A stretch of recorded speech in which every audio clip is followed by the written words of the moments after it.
I'm going to turn this over to Amanda, and then she will have the rest of our panelists introduce themselves, and then we will move on to questions. And I'd like to thank you all very much for being here today.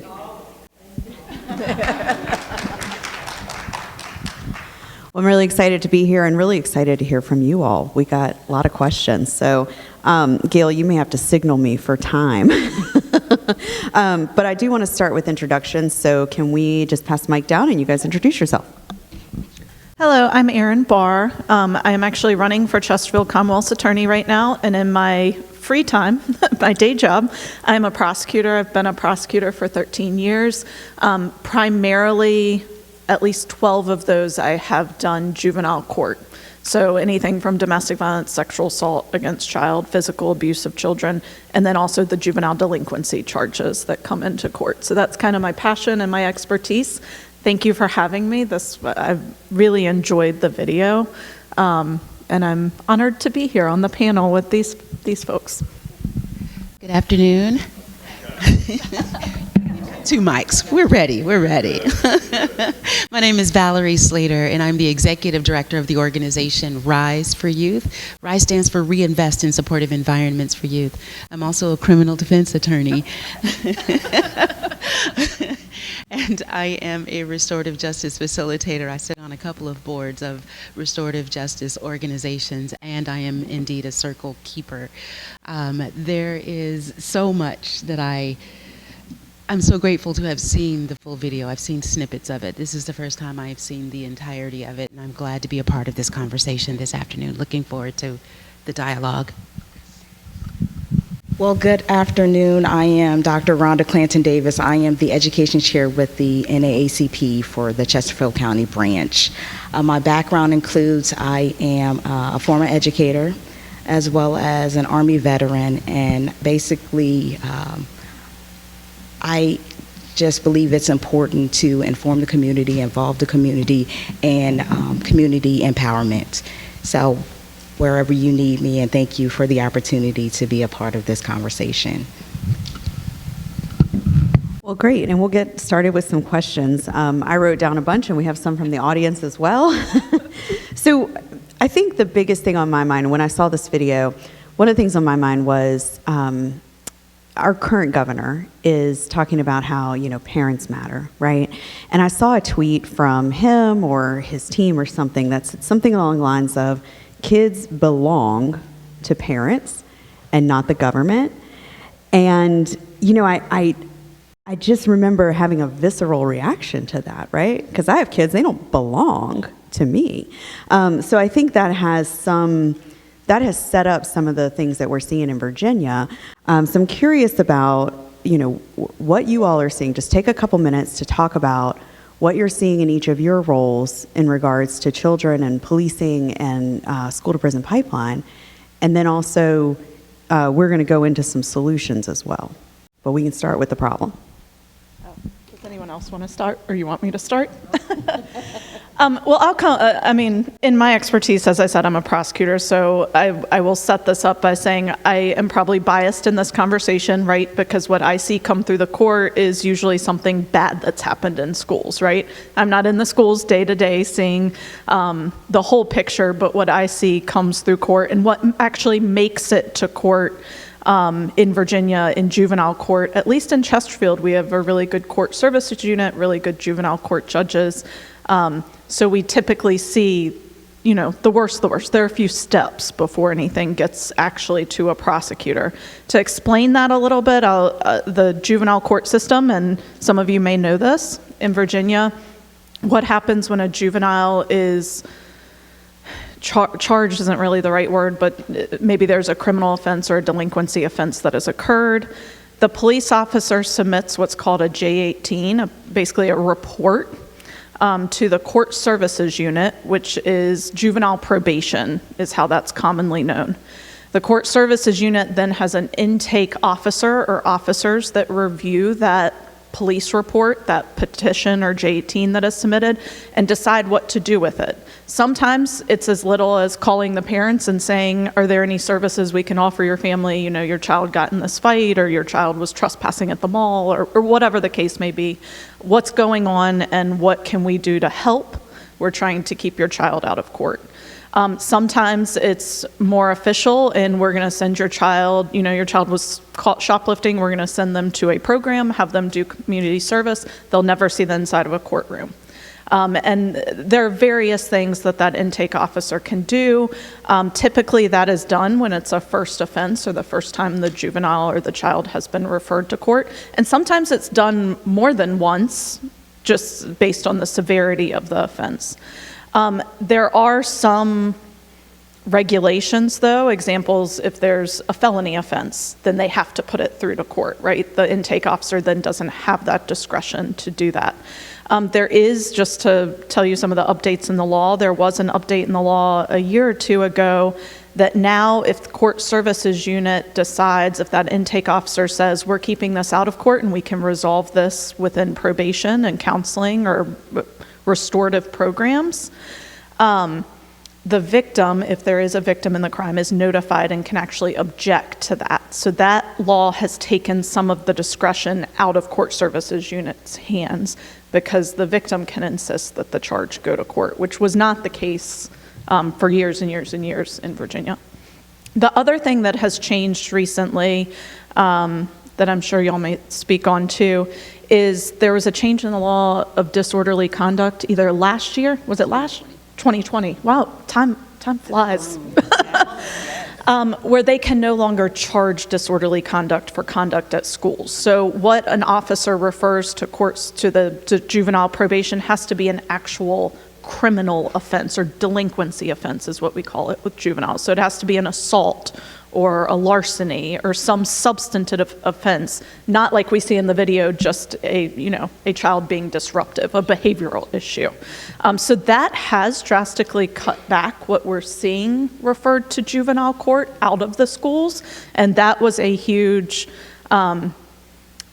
that was a lot of progress in weeding out some of these cases that were starting that school to prison pipeline and getting kids in front of the court when maybe it was a behavioral issue at school. I also know court services unit in Chesterfield works and has been working closely with our police department to address exactly the issue that this video brought up about behavioral concerns and having police trying to address behavioral concerns. I have a lot of other thoughts, but I'll pass it for now and I'll come back if I... Sure. Oh, there we go. Yeah, kind of along those same thoughts, those same lines. One, it was a huge victory for disorderly conduct to no longer be a charge that you could use against students in school. And I'm sorry, I stole your thunder when it was Rise for Youth was one of the... We were... That was our work. They get credit for that, and I stole your thunder. No worries. No worries at all. The real victory is for the students that are no longer being arrested at school, right? That we are no longer putting kids in handcuffs and dragging them out of school buildings because they were loud and disruptive in a classroom. One thing I will say about that video, what troubles me the most is they keep talking about the cell phone that was never found. There was never a cell phone. So this student literally was drug out of her seat, experienced all of this trauma, and she was telling the truth. I didn't have a cell phone to begin with, right? But we didn't even discuss that. Okay, let's get back to Virginia. Assault, unfortunately, is our new big one, however. I don't know about y'all, but did you ever get in a fight at school? I did. I was an okay kid, but I had those times when I just wasn't going to get along with somebody, and it might have turned into a shoving match. And now we're arresting kids and charging them for those very things. And, no, I am not of the impression that we ought to be allowing kids to just duke it out and they should not be assaulting teachers. That's not at all what I'm saying. But I am saying we need to remember that we are talking about children. At the end of the day, we're talking about children. I don't particularly care to call children juveniles. That is a very legal term of art. Usually use with the word delinquent. That is true. Right? That's exactly right. So you have a particular picture in your mind when you even hear that word. Exactly. And, I'm huge on statistics, and if I could share just a couple about about Chesterfield County Public Schools, while we are doing better, I'm just going to go ahead and say, yes, indeed, we are. But when we talk about, that's not the one I wanted. I intended to have it open, so y'all, please forgive me. Learning climate, that's what I wanted. When we talk about the kids that are ending up in trouble, and so let's talk about long-term suspensions. One thing that we learned from this video, and it rings true no matter where we are, all kids are pretty much getting in trouble, doing the same things. There is not one group of kids that are doing more of that thing than any other group of kids. I just want to make that, let's set the stage there. But when we look at the percentage of students to total population, Black students are 26.4% of the population, white students are 44% of the population.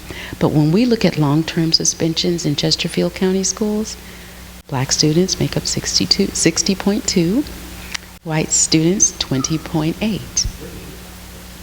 How about that?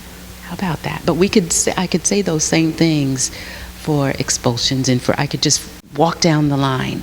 And while we are looking at what's it like when we're talking about students and getting involved with the justice system, students who aren't in school, which is where they should be during the day, are exponentially at greater risk of becoming justice system involved than students who are in school. And so just making sure that the environment is such that students get to stay there, that we are putting in place the protective factors to ensure students. We have got to create the environment so that every student is able to stay in school, and whatever protective factors we need to put into place to make sure that regardless of the needs of a child, we are able to serve them in the least restrictive environment. You are more likely to engage with the police or the court system if you are in school. If you are not in school, that's where students are supposed to be. Students are supposed to be in school all day from, 8 to 3, Not sitting at home while mom and dad are at work. While, how many of y'all have heard idle hands are the devil's workshop? Oh my, it really is true. I can think of some of the silly things that I did when, I didn't have anything better to do, so I just tried that silly thing that popped into my head. Kids are the same way, and some environments are more inclined towards behaviors that are going to land them more easily, more readily in the justice system. So we have got to make sure that we are doing all that we can. Let's bring back the village mentality. They're all our children, not just the ones from my house or my community. They're all our children. And let's care about the ones from that community that may struggle a little more just as much as we care about the ones from the affluent community. I have a real quick question. Did you have the stats for Black Muslims? And you also mentioned the restricted environment. That's from the facility. There's one in the club, and I know. As a matter of fact. And while I am looking that up, can I just share that the first law that I practiced was disability law at the Disability Law Center of Virginia, working in the children's defense. Yep, we absolutely do. But serving the needs in the Children's Advocacy Unit, serving the needs of children with disabilities in all of the different spaces in the Commonwealth where they are. Let's see.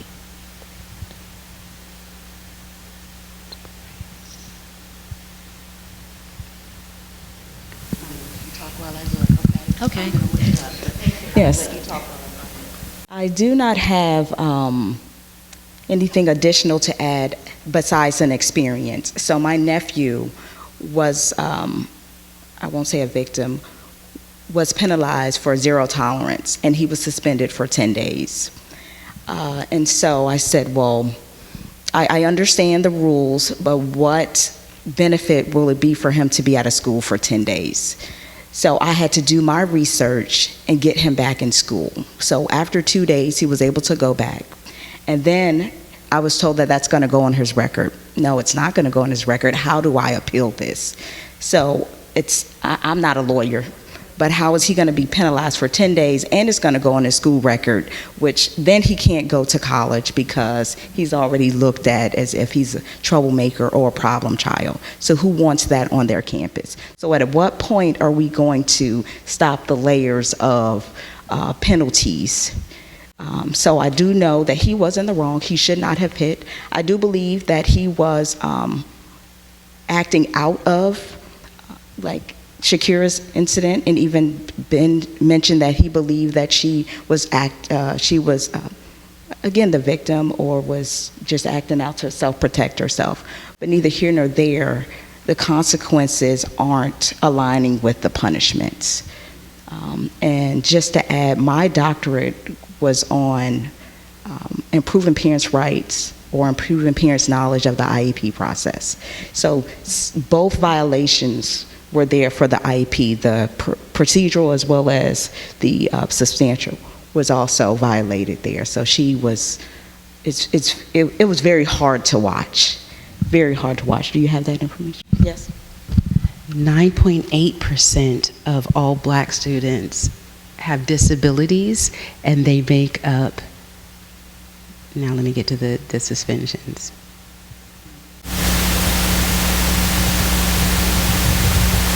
Mm, 50.6. Oh, wow, that hurt my heart. That's Chesterfield County. I'm talking specifically Chesterfield County.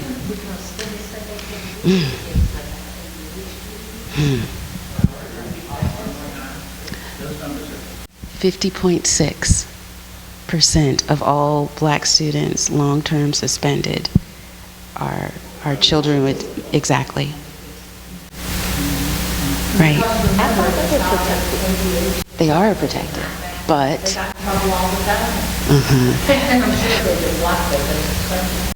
now, when a student with a disability, when they have done something that potentially long-term suspension can be considered, they hold what's called a manifestation determination review.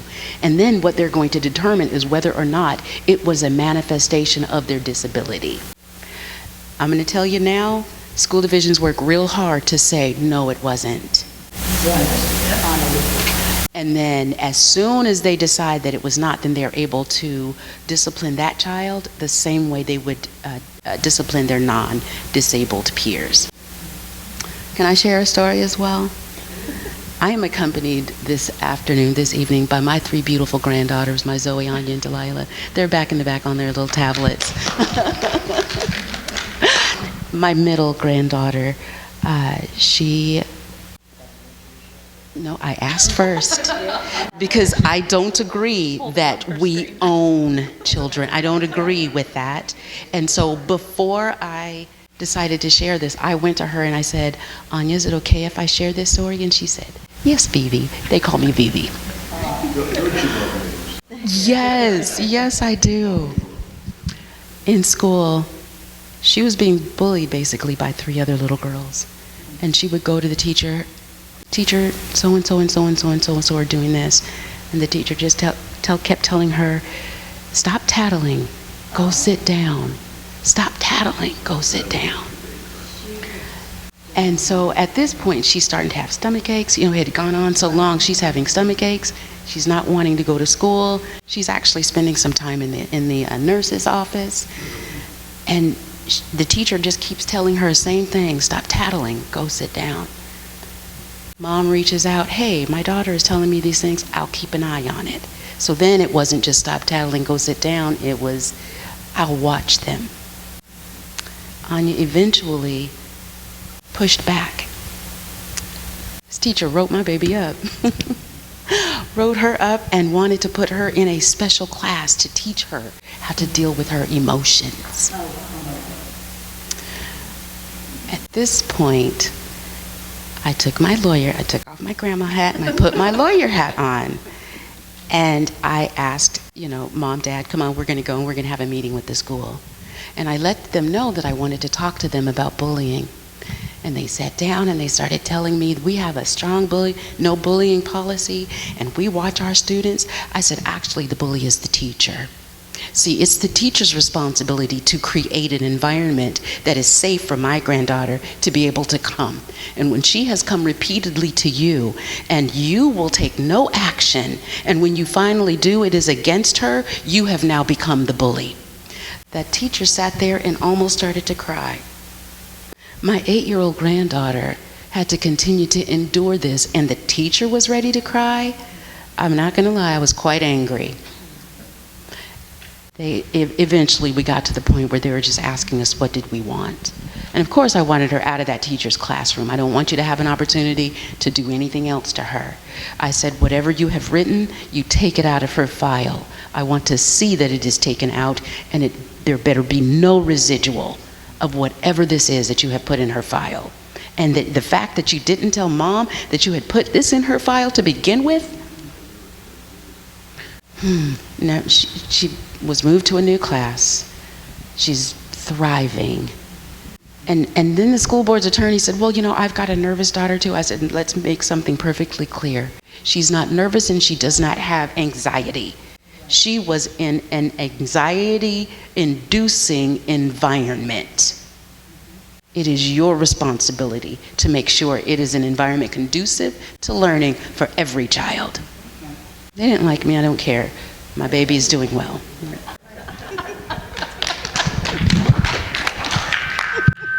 So I'm going to tell you, as a parent, I have a really hard time with all of this, right? Like watching this and seeing this and having lived it. So my oldest child, in second grade, there was a little boy who made a sexual comment to my child, and we talked to the teacher, and we were very specific, like, we do not want this child punished. Like, we practice what we preach, right? Like, we want to talk about accountability. Can we meet with the parents? All of these things. Because obviously something's going on with a second grader to be making those comments, right? They suspended that kid. All right. Now, middle school, right? We've got kids yelling the F slur at gay children. And the principal flat out said, that's not bullying. My child received a death threat, and no one has done anything. And in fact, they called us and said, well, the parents are good family, and they're really sorry.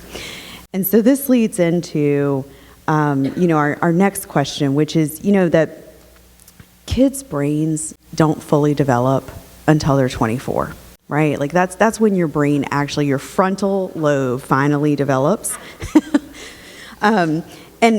And as a society, I think we are failing our children by treating them and expecting them to be adults, right? So I'm curious, because there's this varied, and of course, the student who threatened my child, documented proof, like everybody admits this was a death threat that happened based on my child's identity, where that child was white and of course not, just completely let off. He got grounded apparently by the parents, that's all we know. And the student in second grade who was suspended was a black student. So who decides when these students are referred to law enforcement? Who decides when it's a behavioral issue versus a criminal issue? And how can we make that more consistent? And I'd love to start down here because Dr. Rhonda. I will do my best. You work with the NAACP, so you hear these complaints, and you got them from me. I do. I think it's along the lines of protection. The higher the social economic status, they're protected more. And I think Mr. Fields turned it around where he said the young man should have been disciplined better, and if he was disciplined more, he wouldn't have committed those acts. However, he lives in an alternate universe. That's what I gathered. But I think if we go back to the village and the community perspective and recognize that there is a difference in how students are penalized for their behaviors, And until that's recognized, until the teachers, the administrator, all those people who we have placed in these positions recognize that we should have conversations and see how we got there. Why did we make this choice? Why did we do this? In the military, we had consideration of others training. All of us are not the same. Maybe that's lacking. Maybe we need to have those, more conversations about, we are different, but we all want the same goal. We are here to get an education. You don't have to like me, but we're gonna be here together and we have to coexist. Does that make sense? That's all I have, yeah. How are we going to get to the place where we are going to be treating children equally, where we're going to have a single standard? Are we doing question and answer now? I'm answering, yeah. Yeah, if you have a question, you can write on the card. To that point, that we don't even see each other the same. Also in 2020, we passed what's called the Crown Act. Do y'all know what that is? Yes. Who knows what the Crown is? The Crown Act says that the black students can't be hassled for having a hairdo, but they're just right. The way that my hair grows out of my head, it's a-okay. I don't have to try to,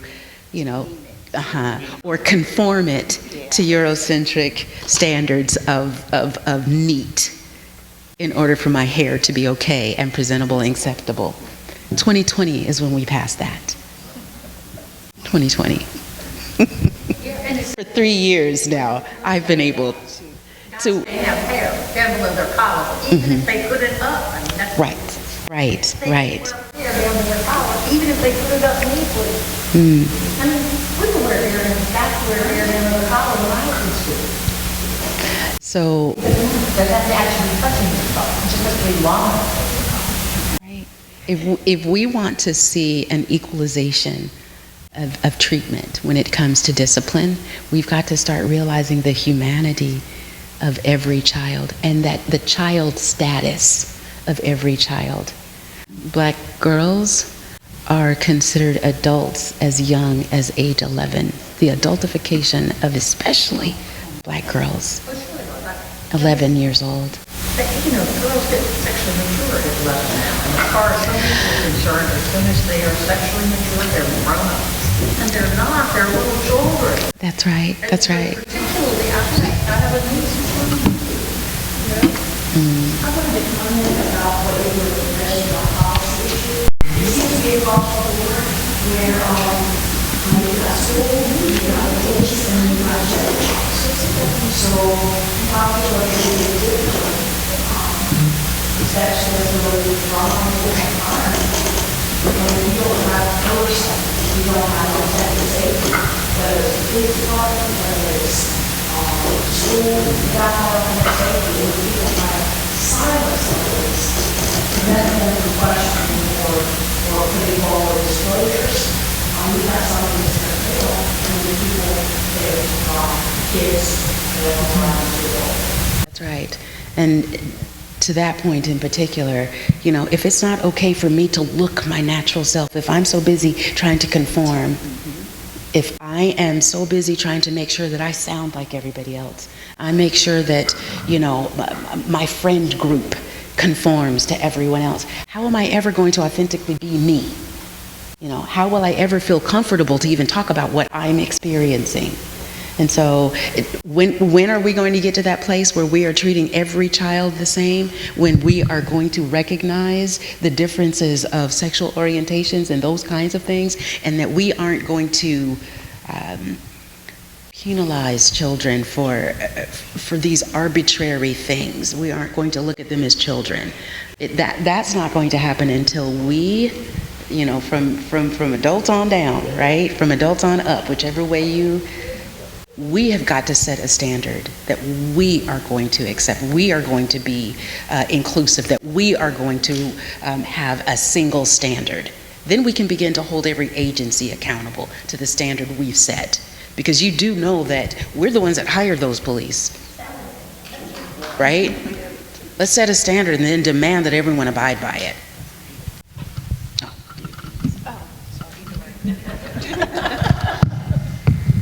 Yeah, I both great points. From a more practical aspect, working in the court system, I think there needs to be an emphasis on, and I am a huge advocate of, because I've seen it throughout my career, really directed training at not only childhood development. As juvenile prosecutors, we talk about children's brains not being formed and the impact that trauma can have on that as well.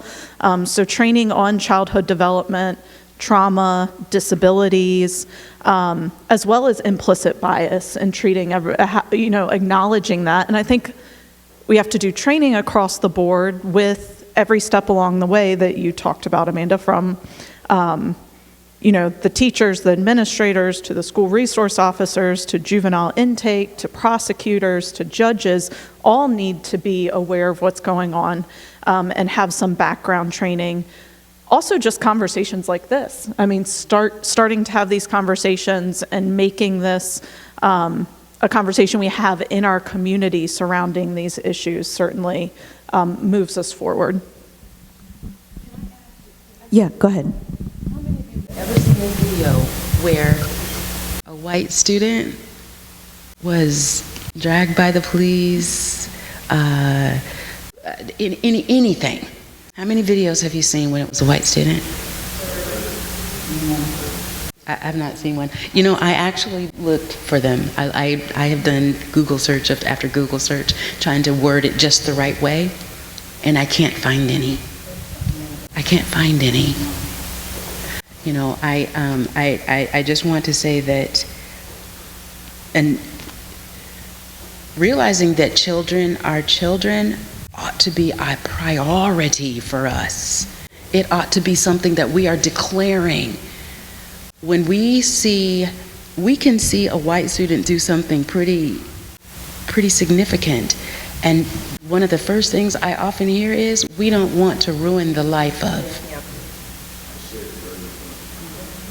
But if it's a black student, can we get him into adult court? Can we transfer him to circuit court? I have observed court, I have prosecuted, or defended, I have sat second chair, I have done so many things, I have been in way too many courtrooms. And when it comes to, I have a client, gratefully he is finally there is no more court supervision. At 11 years old, this black child called 911 and there was no issue. He was on probation for 30 days on an ankle monitor. For 30 days. Because he called 911 falsely. And then that turned into, because he was a student, now anything he did is basically criminal. Status offenses, because you are under court supervision. So all of a sudden now, just about any move you make, any mistake you make is, you have a violation. And so supervision, this probation turned into, he served 30 days and then was back on probation. And we, for 2 years, fought and finally got him off of all court involvement. But it took 2 years, and it all stemmed from an 11-year-old making a 911 call. Virginia, we have no minimum age of jurisdiction. Do you know that? A child of any age can be hailed into court. My 6-year-old granddaughter back there, who just lost her first tooth and is waiting for that dollar, could be hailed into court on adjudicatable offenses. So, food for thought. We've got to stop with the let's not ruin the life of the one, and how quickly can we get you into circuit court for the other.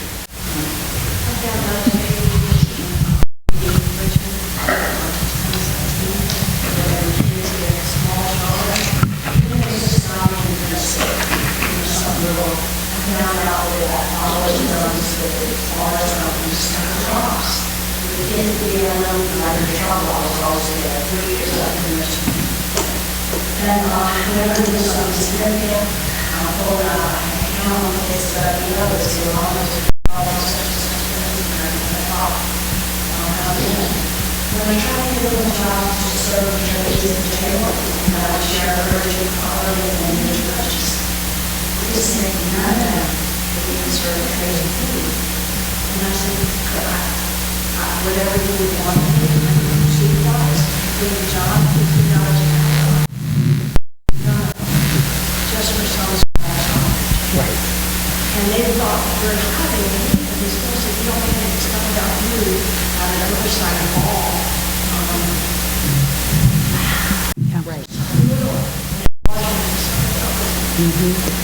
These are very critical issues, and I'm glad we're bringing them up. If you all have questions, there are cards on the back. If you want to write them down, pass them to Gail. We'll make sure they get asked. One of the things that that you brought up is that, you know, kids are charged as young as 11, right? 6. That's right. There's no age limit, right? Charge children as young as 6 years old. And I think about, like, I'm going through my head, again, I have kids, it was middle school system, like, good grief, middle school. There was a child, my child witnessed another child assault a kid, and it was so bad that this kid ended up in the emergency room. And so there were charges filed. The parents wanted to pursue it, and they really wanted this kid to just get counseling. So we show up in juvenile court, and the judge was like, well, you know, we'd have to do a competency here. Again, white child. We'd have to do a competency hearing. And I don't think he'd pass the competency hearing because he's 12 years old.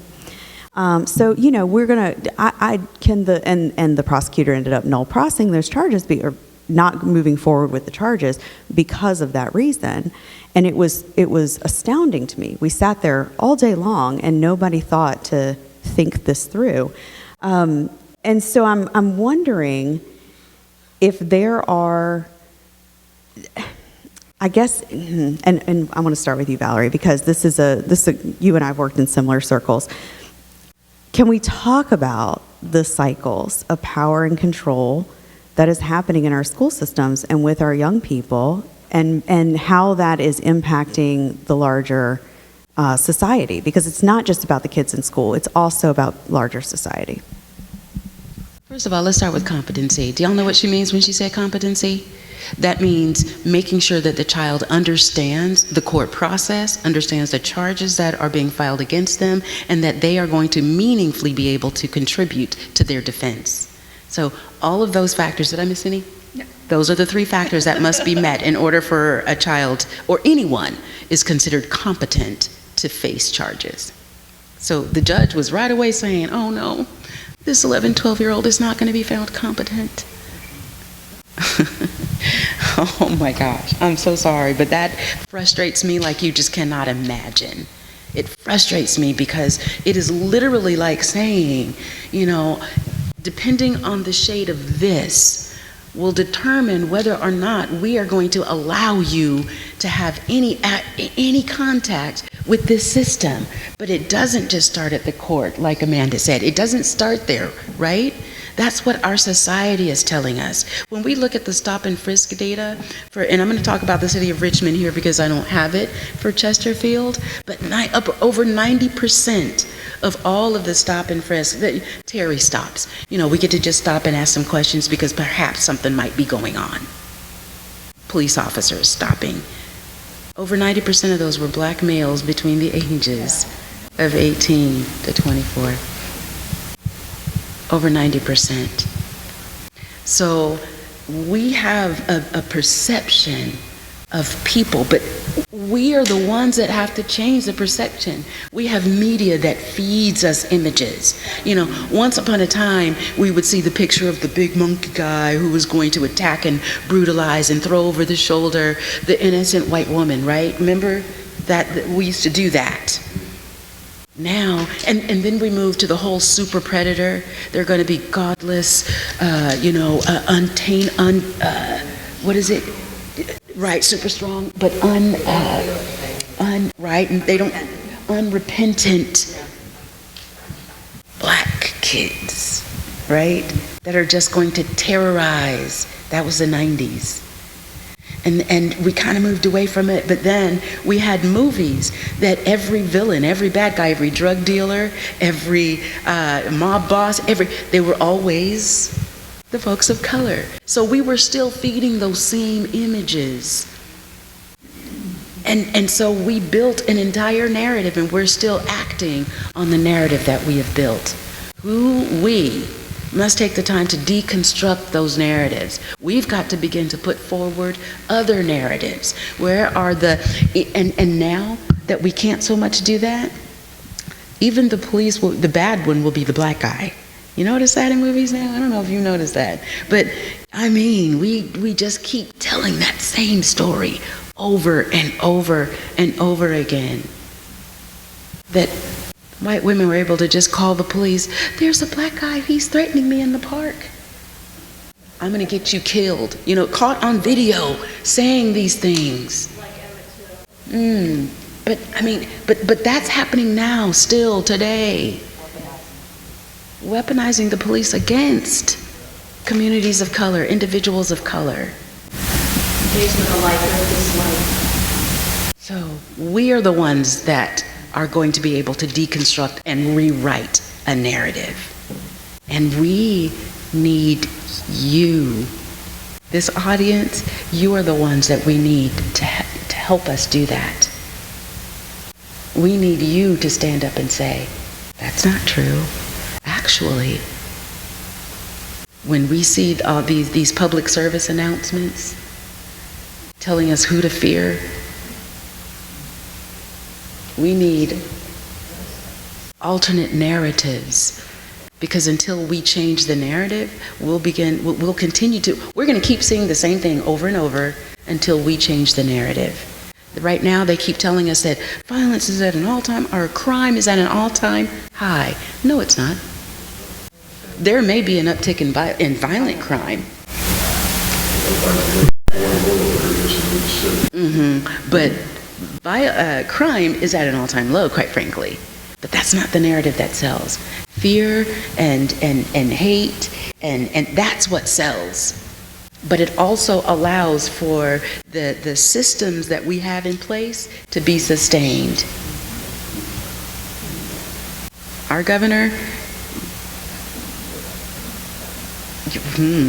the governor of Virginia, and all of the hate that he attempted to push out, you know, folks stood up against some of it, right? And we were able to at least keep that call line, that tip line. We were able to get rid of that. But so many negative things that individual was attempting to sell us. But you see, when we stand together, we are able to dismantle some things. And that may have only been one little small something, but we did it. We did it. Let that be the momentum building. Let that build momentum in all of us to say, let's make greater gains. I hope I've answered your question. You did. You did. And I think we're going to go into the next one because I want to make sure we have time to get to some of these. But, you know, and I want to move on to solutions, but I do want to just bring up, you know, you talked about the media and the power of the media and the things that we've been seeing. And it's really interesting to me that the Fields, you know, Ben Fields brought up the same thing. He's like, well, media's, you know, twisting this and distorting this. And even people that were his friends. The media is twisting and distorting this. And there's a lot of, what is the word I'm thinking of? Cognitive dissonance in that. Because the police are saying, you know, this is my training, right? This is my training. And so I guess this is probably a good question for you, Erin. Why, and I'm going to take out the cuss word that I wrote in here. Why the heck are there fewer charges that we can use when cops act out than there are when children are misbehaving in school? Like, what is going on there? It was pretty evident in South Carolina.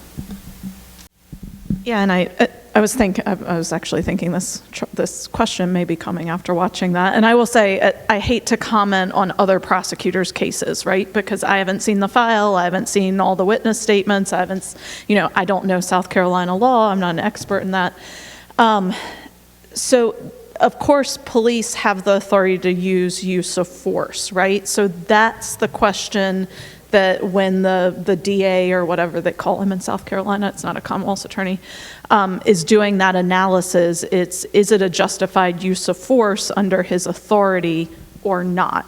Now, civilly, there's also been a lot of conversation since 2020 when you look at the civil side of it about qualified immunity, and that police who are acting under their authority have that qualified immunity. So that's the legal answer and analysis that would have to be done.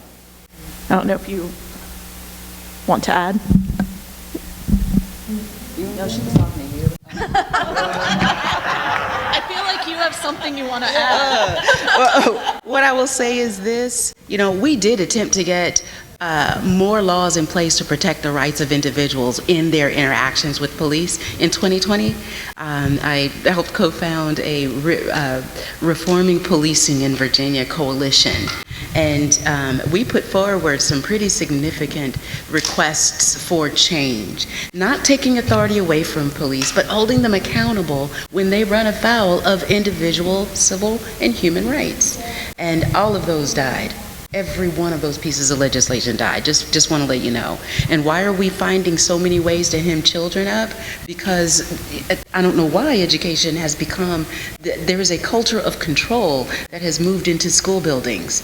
And if we can't control you, then we're going to criminalize you, and then we'll be able to control you, because like I said, every action becomes a potential violation if you are under court supervision. That makes a lot of sense, and it makes a lot of sense because parenting nowadays, right? Like, we're trying to teach our kids about consent. We're trying to teach our kids, don't let people if you say no, don't let people put their hands on you, right? And so, of course, kids are going to carry that into the classroom, of course, and they should, exactly. So I want to ask, and Rhonda, we'll start with you this time. Where have you seen it? Okay, let me back this up. We know that school resource officers are a complicated subject, and there are parents across all different ideologies, races, religions, backgrounds, who want school resource officers to be there so that their kids have a role model, or they have someone they can look up to, or be a resource for them when they're experiencing this. So how can we get this right? How can we make it so it's not policing? I think, just going back to when I was in school, we had DARE. They had a purpose to be there. They were sharing information, they were building relationships, they were letting you know that, hey, if you have a question or you have a problem, you can come to me. It was about relationships and information. So if we could get back to them having a purpose, a more positive purpose, and then make the policing for outsider threats, and if we could get to those three things, I think that could better build relationships and make them serve a better purpose. That's absolutely right. I mean, that's right. So if police are there to protect the student from outside threats, what are they doing inside the building? We don't need them enforcing school policy. We have an administration, and even, what's the other one called? Not the resource officer, the security, the SSO, the school security officer. That's what they're supposed to be doing, right? And if we look at, how do we pronounce it, Uvalde? Mm-hmm. We had so many police show up, right? And there was an active threat, and they let those babies die. So, we don't need police to come in and police our students. We need them to protect our students from outside threats.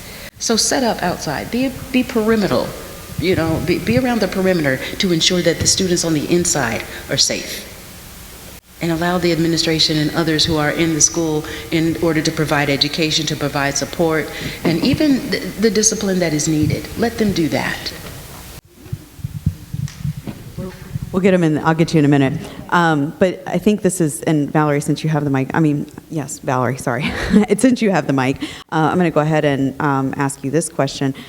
To start, there's a couple of policies that, from this, it was really clear to me that, teachers are stressed out. They're in an environment where they're teaching to SOLs. They're teaching, they're just having to get through the day. They are dealing with some disruptions, and we all acknowledge that, right? Like, this is not new. Kids are kids. They're going to be kids. And it looks to me like some simple policies could be implemented, right? I know they cost money. but smaller classes sizes, the changes in who is in a school, right? Like maybe it's not someone who's a, law enforcement officer, sworn law enforcement officer. Maybe it's a special, career path for schools. Training on 504s and IEPs, which is the plans that you get if you have a student with disabilities, specifically for those kids, because we're seeing people's civil rights being violated with 504s and IEPs as well. So can you speak, especially because you are a policy advocate, and Rhonda, you too, why aren't we seeing those changes? Like, why aren't these being brought up? Why aren't they being addressed? Is it just the cost? Like, what's going on here? One thing that we, in this country, in the Commonwealth, we are not willing to diminish police budgets. We're not. We have a set amount of money to allocate. And we are just not real keen on reallocating funds towards things. Let me share it this way. Let me say it this way. It costs $250,000 a year to incarcerate a child for 1 year in Bon Air Juvenile Correctional Center. That is the one and only juvenile prison here in Virginia. We spend no more than $13,000 a year for education. I don't care what school you're in. $250,000, $13,000. That's one child in either one of those spaces. That's not where the money's being made. No, absolutely not. And then we have an over 70% recidivism rate at the 3-year mark for kids who have gone through Bon Air, okay? If we have a 70% recidivism rate, and it's reconviction, not rearrest, reconviction. So that means 3 years. The median age for students or for children in Bon Air or in DJJ's care is 17. Count 3 years. Where are they going now? It's a moneymaker. State. It's state. Yeah. DJJ is state. But in 3 years, they're in the adult system. And we do have a private prison here, Martinsville, yeah.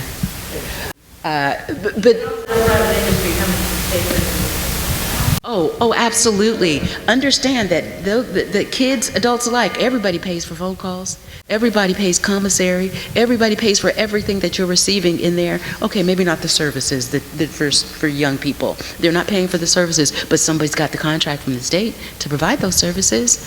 Oh, yes, it's a moneymaker. Absolutely, it is. See? So understand that until we decide that we are going to make sure that we are not allowing the criminalization of children to be big business, and that it is literally a feeder system. If we're allowing our schools to be a feeder into DJJ and DJJ to be a feeder into DOC, we have a system that is working quite well, but it's only chewing up Black and brown kids.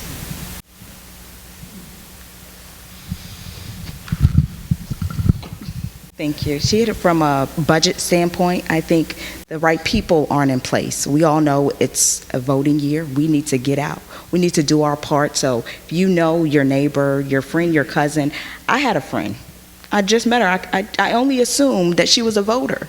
She was 28. She had never voted. It was her mindset that her vote wouldn't matter.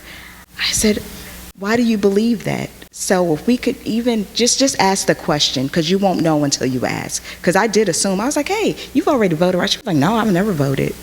So we get the right people in place, and if we can get people out to vote, and if we could just understand or let people who look like me, let them know how powerful we are, the measures they're taking to suppress our vote, to keep us from voting, until we're able to understand how powerful we are, it's going to be hard. But if we're able to help change the narrative, get them out to vote, let them know that we can make this change, then that's how it's going to happen. And it's not an either or, it's a both and. Yeah. We don't have to give up our police system in order to appropriately support what's needed in schools. It's not an either or. Both and. Both and. We're going to call the police, right? Right. Absolutely. And I want them to show up. Right? I was saying it's a both and, it's not an either or. It's not we're going to fund schools or we're going to fund the police. Let's do both. We can keep kids safe. We can keep the community safe. We can provide robust education and every other service. Do you know what's called, whenever a student with a disability, they are receiving academic, but they also, it's mandated, they also receive social emotional learning. We need to be providing that for every student. Social emotional, meaning I am learning how to be pro-social and I am learning how to manage my emotions. We must provide that for every student. The only way we're going to do it is when we fund the things that will make it so. And those are really important points, because this is so critical to make sure that we get the right people in place, that we are funding the systems, that we're thinking about it. And I don't know, can y'all get on my neighborhood Facebook page and tell people to stop calling the non-emergency police number on solicitors? Because I've tried. But yeah, it's that weaponizing of police. All right, so I'm going to ask you one more question of mine. I've got an audience question because I've been through Gail's too. If anybody else has a question, please send it up, and then we'll let you guys make a last 1 minute statement. Work? Okay. So I want to know from each of you, and Erin, we'll start with you. What are the examples of the systems that have gotten it right? Where are the schools and systems that have gotten it right? I won't harp on it. I think I've already said it. I think it's the systems that are having this conversation, and then they're putting in place training and protections on childhood development trauma, on implicit bias, on this whole conversation. That's where we're getting it right, is when all the players in the system are acknowledging this and sitting down and saying, what are we going to do to make it better?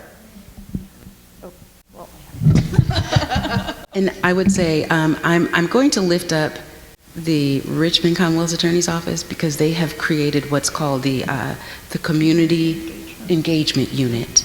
And Community Engagement Unit. And I'm a restorative justice facilitator in that unit. And what we do is we host circles for issues that are happening in community so that they don't get into the Commonwealth Attorney's Office, so that no one is charged. And then when young people, when their cases do come through, if we've got judges that are willing to allow it to go through restorative justice, I am more often than not going to be one of the facilitators of that circle between that young person who has caused harm and that harmed party. It's a wonderful thing to see the Commonwealth Attorney's Office saying, you know what, whatever the circumstances may be, this might be something that we are able to resolve without ever allowing these charges to stick to this individual. Because it's not just the things that you have been adjudicated delinquent for or that you have been found guilty of, it's even the very charges that people are looking at and judging. People judge you based on just what's the rap sheet look like, and it's not just the guilties that they're looking at.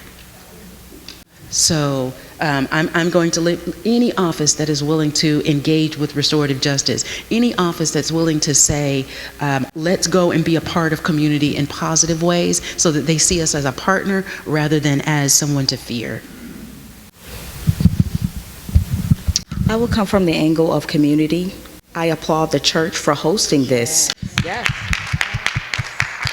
And I think that gets us back to basics, because the church played a pivotal part in our history and how we learned education and how we just evolved as a group of people. It was via the church. So thank you for getting us back to that. And if we could, get to our other pastors and other churches to say, hey, can we have these conversations? Can we host? And I applaud, what's her name, Vivian Anderson, for taking the initiative. So just individuals and then the church supporting those individuals. So thank you. Thank you. It's wonderful. So one question from the audience was, I support the DARE program. I taught kindergarten for 25 years, and this gave an opportunity to create a positive relationship. So what has happened to that program? Anybody can start. Go ahead. I think it was unable to show that it was working. We have those intangible. Go for it. They actually did a 20-year study. They found out that it did actually increase drug use. I heard that. But it was divided. It wasn't much. There was a slight increase, and it was incredibly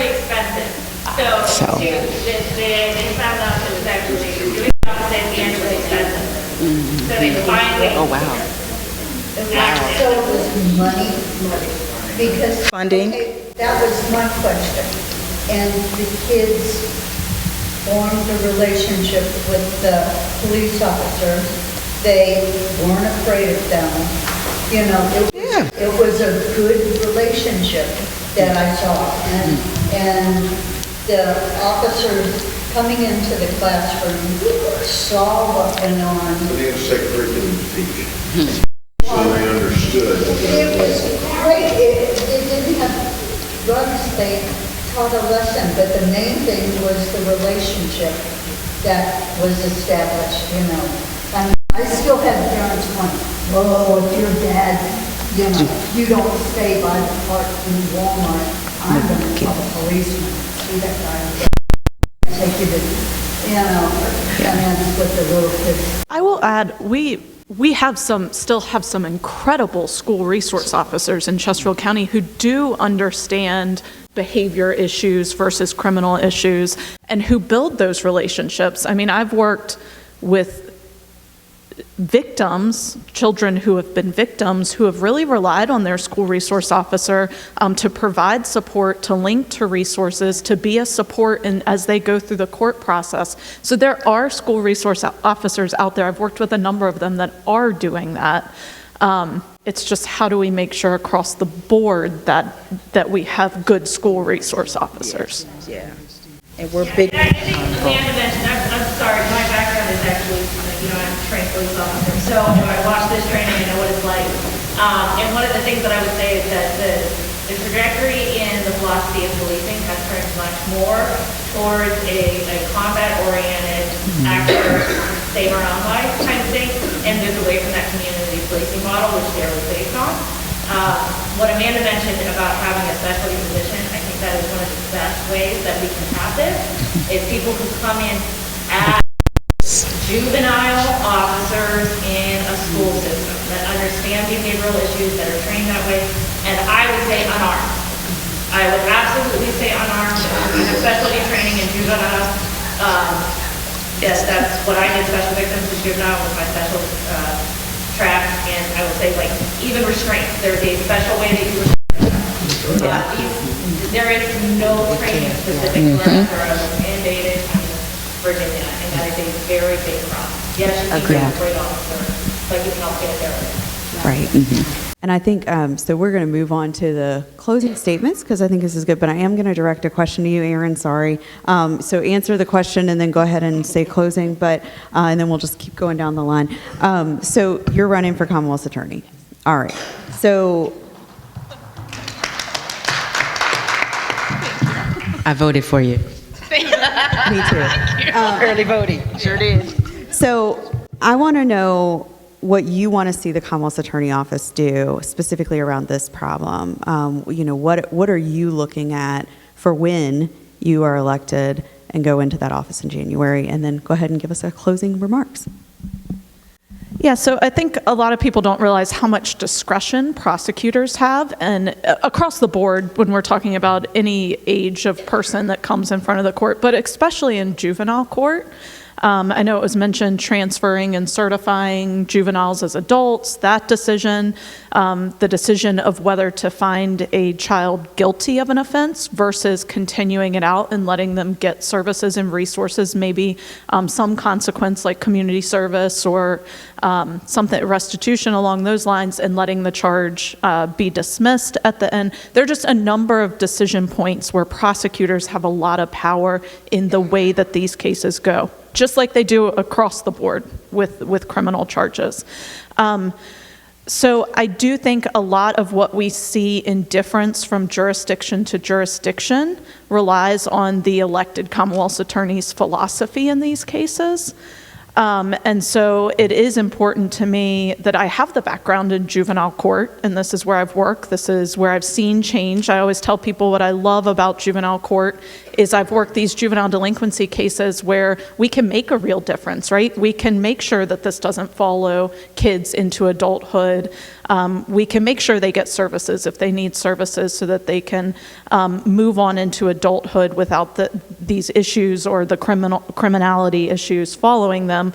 On the other hand, I am a prosecutor, and in juvenile court, we see some of the worst offenses, right? The child abuse, the trauma done to children, physically, neglect-wise, sexual abuse, the domestic violence that comes through court that often involves children. And I get to make a difference there by ending, locking up the people that should be locked up so they're not harming these children anymore. Those are both roles that prosecutors have, and I think you need a elected Commonwealth Attorney to set that policy that, hey, we see kids as kids, we see children as children, and we're going to do what we can. The charge in juvenile court is rehabilitation as much as possible, right? Least restrictive means as much as possible. Of course, there are always going to be those violent crimes, those cases where we have to certify or transfer a child, and we don't take that lightly. So first, I think it's just that philosophy being set. The other thing is, and it's been mentioned a couple times, which could be a whole nother 3-hour panel, is restorative justice. And that conversation was being held in 2018, 2019 in Chesterfield, and I haven't heard anything since then. Yes, so that is certainly an area, and I have experienced in juvenile court, even on things like, one case really stands out to me. A church was broken into by a 14, 15-year-old, and the pastor coming into court as a witness there to testify on this, felony crime that certainly we don't take lightly. But the pastor saying, hey, I just want to sit down with the child and talk about, our church doesn't have a lot of money, so breaking in and stealing stuff, this is what it meant to us. And that's really when I was introduced to the idea of restorative justice, of there are situations where people can sit down and discuss what happened and how that affected both parties, and that can be done without creating a record for somebody that's going to follow them for the rest of their life. So that's certainly an area I would be interested in looking into if elected. And then just hiring good people. I'll tell you, in Chesterfield, I ran the juvenile office of prosecutors. There were 7 of us. 6 of us have left in the last 3 years. And some of those prosecutors, all of them I hold in high regard. I would say they're some of the best prosecutors, both for juvenile delinquency cases as well as trial prosecutors for violent crime, were lost to Chesterfield, right? And part of that was the turnover in administration and our current Commonwealth Attorney, how the office is being run. So bringing back people who share this and understand and are willing to have this discussion and listen and learn, and then take that back to what we do in court is really important to me. So as a closing statement, I'll just say thank you for having me. I think I've learned as much as I've probably contributed. It's been a pleasure to listen to everyone talk and to listen to the questions and experience from the audience. So thank you for having me.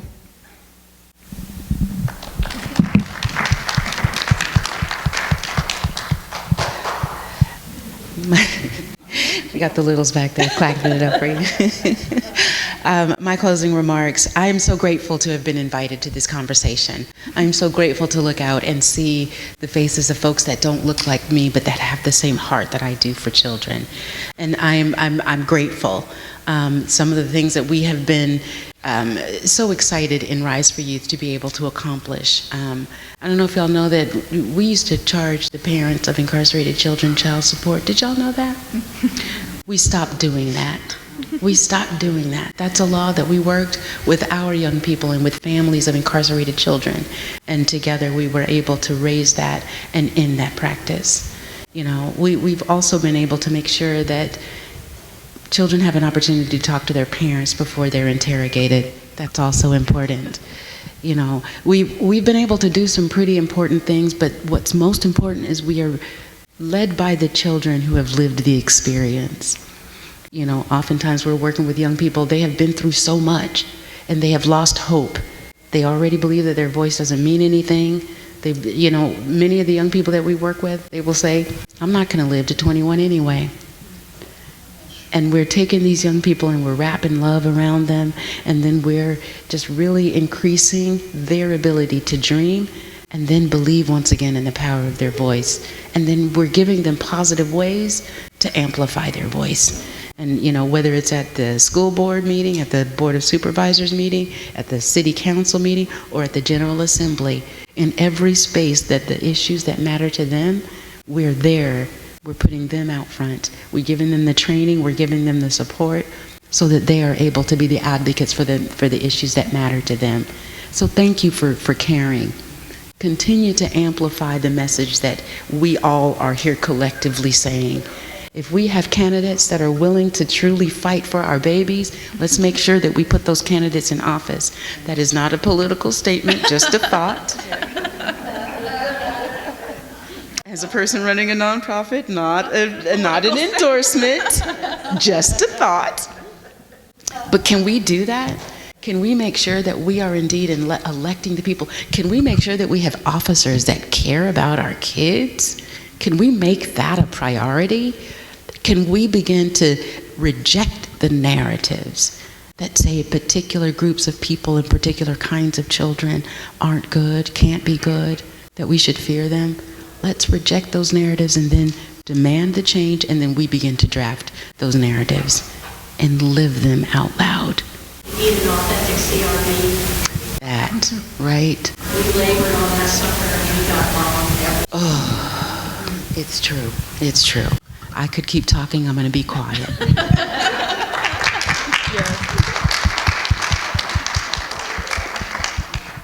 I'm not as long-winded as everyone on the panel. But Anybody else feel that shade? Lazy. No, I love you all respectively. But I just want to add thank you for this opportunity and to echo everything that's been said. If you have the opportunity or you are in a space where you see a young child, just let them know, I see you. You are not what they say you are. You are important. You are intelligent.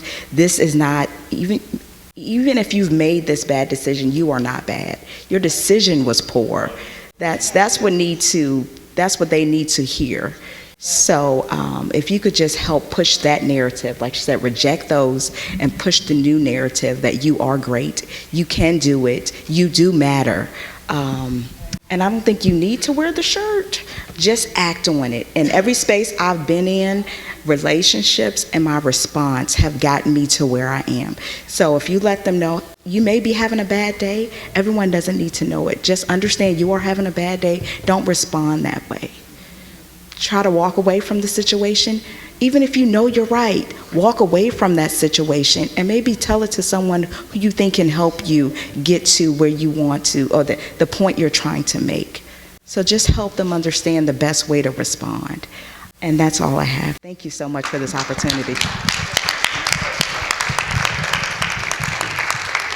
So thank you so much. Thank you all for being here. If you have an educational need, and it's a matter of discrimination and bias, Rhonda's your person. If you want to learn more about restorative justice, which we tell our kids, I don't know if this is right, we tell our kids, because we practice this at home, and so we tell them it's about repairing the community and repairing the relationship, right? And building that back into it. So if you want to learn more about that, please talk to Valerie Slater. And if you want to learn more about what Commonwealth attorneys do and how we can change that office, make sure you touch base with Erin. And I'm Amanda Pohl. It's been really great to spend time with you all. Thanks.